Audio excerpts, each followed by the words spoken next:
Welcome back to the Means Report. Congressman Joe Wilson of South Carolina's 2nd District, kind enough to join us on the set today to talk about his work in Washington, D.C. and what kind of legislation is on the horizon.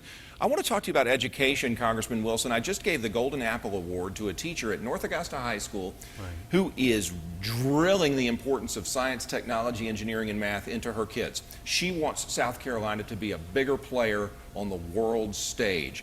Your thoughts on our efforts to keep our kids focused on STEM and to get all those good engineering jobs? And Brad, it's very simple, local control. I was just with the superintendent of Aiken this week, and over and over again, I believe that it's local elected school boards who should be running the schools. There's such diversity, which is positive within the schools, and it can only be recognized by local officials. And then I want to give credit. You were talking about this teacher. It's actually teachers who have made such a difference in our family. I am very grateful that my second son is has a degree in chemical engineering. He's now an orthopedic surgeon, U.S. Naval Hospital in Naples, Italy. Wow. And also I'm very grateful that I have a fourth son who is a industrial engineer, and he's doing very, very well. He's a veteran of Afghanistan and the Army National Guard. I'm just so grateful. But I have to acknowledge that both of them achieved in math and science despite their mom and dad. And because their mom and dad could not help them beyond the 3rd grade. You're like most of us. And so when I see teachers such as you identified in North Augusta, I am so grateful because it's educators that make a difference for our families. And gosh, to have a son as an orthopedic surgeon, to have another son as an engineer, very successful, it's only because of educators. But it's local control. And so I would, any way that I can promote a reduction of federal role in education should be solely local control and then working with state government, with the General Assembly. What does the Department of Education do? Well, that's it. I'm glad you asked, because I truly, they are just, to me, an interference. And my view is that as we're looking for government agencies that could be eliminated, that would be the one. And I would support its elimination, and then the funding that it receives could be used for block grants back to the states. And so I see that as beneficial. And then particularly in many of the lower income communities, I have in the past represented Allendale County, and now I work very closely still with Congressman Jim Clyburn on trying to assist the people of that county and the county next door of Barnwell. But the federal role should be zero. It needs to be local elected school boards, and I'm so proud of the people who would make the effort to run for school board. What did your boys do when the subjects of math and science got difficult for them, if they ever were difficult? Because that's what kills this. Kids get frustrated and they quit. Well, and indeed, I give credit to the educators. They had to be there. Yeah. And they had to give them encouragement. And now, hey, through the technologies in school that we have now, people can go online. And even from the remotest communities, young people can tap into resources that were just inconceivable only a couple of years ago. So however I can help with that, I'm very supportive, but it's local control of schools. Let's talk about going green and encouraging America to find alternative energy sources. Your thoughts on that? Your thoughts on the government extending tax credits to businesses that do that? Well, the bottom line, to me, I'm for all the above energy, whatever works. And I want it, I'm really grateful that it was really ironic. The president had promised to skyrocket energy cost, and actually that prompted the fossil fuel industry to promote additional research on fracking, which then resulted in greater production, which then reduced the price. That was not what his intent was. And so I believe that free market capitalism works. This is a great example when we see the price of gasoline. But it's not just gasoline. I support everything. I'm very grateful for the hydrogen fuel cell research at the Savannah River site. Certainly. And then I'm also grateful and will continue to fight for the MOX facility. That's converting weapons-grade plutonium into green fuel that can be used for nuclear power production. And then, hey, when the administration does something right, let me point it out.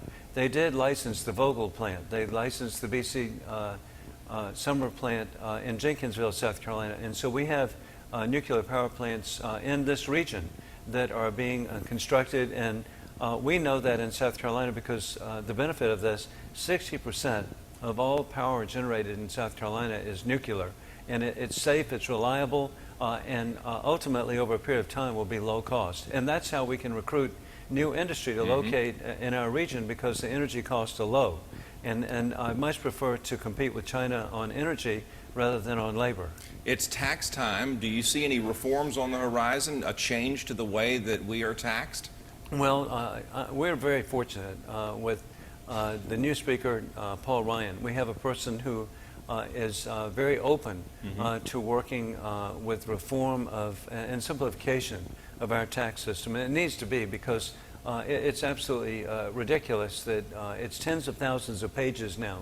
And then on top of the Obamacare regulations that are killing jobs, destroying jobs, we need to be working on reducing the level of regulations. And I'm very grateful that the House has voted over and over again that any regulation that has an impact of $100 million or greater should have to come to the House for a vote rather than just be implemented, because we know that these regulations destroy jobs and really destroy the ability of people to have a fulfilling life, particularly entry-level jobs. Can you do anything about the Affordable Care Act, or has that ship completely sailed? Oh, no. We're working on it every day. And I'm really grateful with the leadership of Congressman Tom Price, the chairman of the Budget Committee from Georgia.